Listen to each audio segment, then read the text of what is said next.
بسم اللہ الرحمن الرحیم۔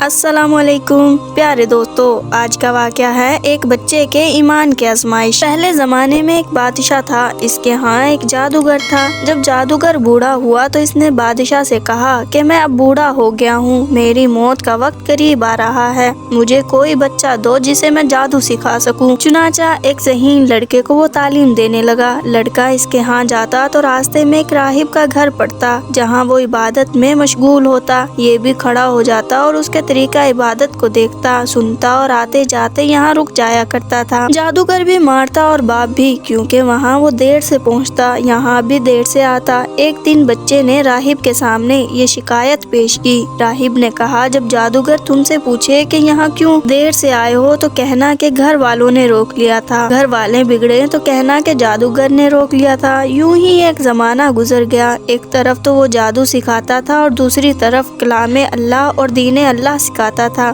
ایک دن یہ دیکھتا ہے کہ راستے میں ایک زبردست ہیبت ناک سانپ پڑا ہے، جس نے لوگوں کی آمد و رفت بند رکھی ہے۔ ادھر والے ادھر نہیں جا سکتے اور ادھر والے ادھر نہیں آ سکتے، سب لوگ ادھر ادھر پریشان کھڑے ہیں۔ اس نے اپنے دل میں سوچا کہ آج موقع ہے، میں امتحان لوں، راہب کا دین اللہ کو پسند ہے یا جادوگر کا۔ اس نے ایک پتھر اٹھایا اور یہ کہہ کر اس پر پھینکا کہ اے اللہ، اگر تیرے نزدیک راہب کا دین جادوگر کی تعلیم سے زیادہ محبوب ہے تو اس جانور کو اس پتھر سے ہلاک کر دے، تاکہ لوگوں کو اس بلا سے نجات مل جائے۔ پتھر لگتے ہی وہ جانور ہلاک ہو گیا اور لوگوں کا آنا جانا شروع ہو گیا۔ پھر لڑکے نے جا کر راہب کو خبر دی۔ اس نے کہا، پیارے بچے، آج کے دن تو مجھ سے افضل ہے، اب اللہ کی طرف سے تیری آزمائش ہوگی، اگر ایسا ہوا تو لوگوں کو میری خبر نہ کرنا۔ اب اس بچے کے پاس حاجت مند لوگوں کا تانتا لگ گیا، اس کی دعا سے ہر قسم کے بیمار اچھے ہونے لگے۔ بادشاہ کے ہاں ایک نابینا وزیر کے کان میں یہ بات پڑی، وہ بڑے تحفے تحائف لے کر حاضر ہوا اور کہنے لگا، مجھے شفا دے دو تو یہ سب کچھ تجھے دے دوں گا۔ اس نے کہا کہ شفا میرے ہاتھ میں نہیں، میں تو کسی کو شفا دے ہی نہیں سکتا، صرف اللہ دے سکتا ہے، وہی واحد و لا شریک ہے، اگر تو اس پر ایمان لانے کا وعدہ کرے تو میں دعا کروں۔ اس نے اقرار کیا، بچے نے اس کے لیے دعا کی،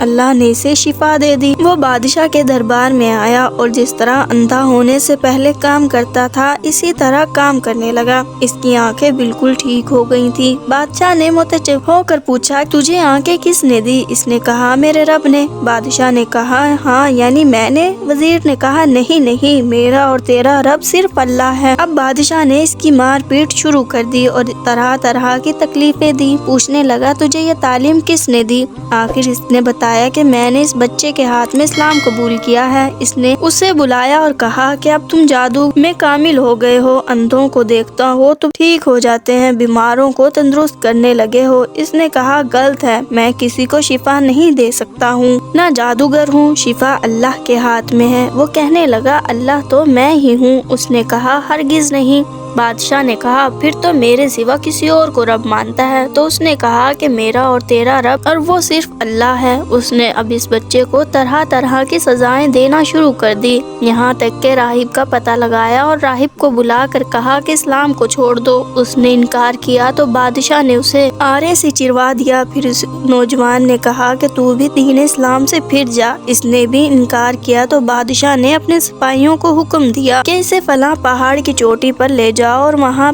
سے اسے گرا دینا، اگر یہ دین سے باز نہ آئے تو، اگر یہ دین سے باز آ جائے اور یہ مجھے رب مان لے تو اسے چھوڑ دینا۔ چنانچہ سپاہی اسے پہاڑ کی چوٹی پر لے گئے۔ جب اسے دھکا دینا چاہا تو اس نے اللہ سے دعا کی کہ اے اللہ، جس طرح تو چاہے مجھے اس سے نجات دے۔ اس دعا کے ساتھ ہی پہاڑ ہلا اور سب سپاہی گر گئے، صرف وہی بچہ ہی بچا۔ وہاں سے بچہ بادشاہ کے پاس گیا۔ بادشاہ نے کہا کہ یہ کیا ہوا، میرے سب سپاہی کہاں ہیں؟ بادشاہ نے اپنے دوسرے سپاہیوں کو حکم دیا کہ اسے کشتی میں بٹھا کر لے جاؤ اور سمندر میں پھینک آؤ۔ یہ لوگ اسے لے کر چلے، بیچ سمندر کے پاس پہنچے تو اسے پھینکنا چاہا تو پھر وہی دعا کی اس بچے نے کہ اے اللہ، جس طرح تو چاہے مجھے ان سے بچا۔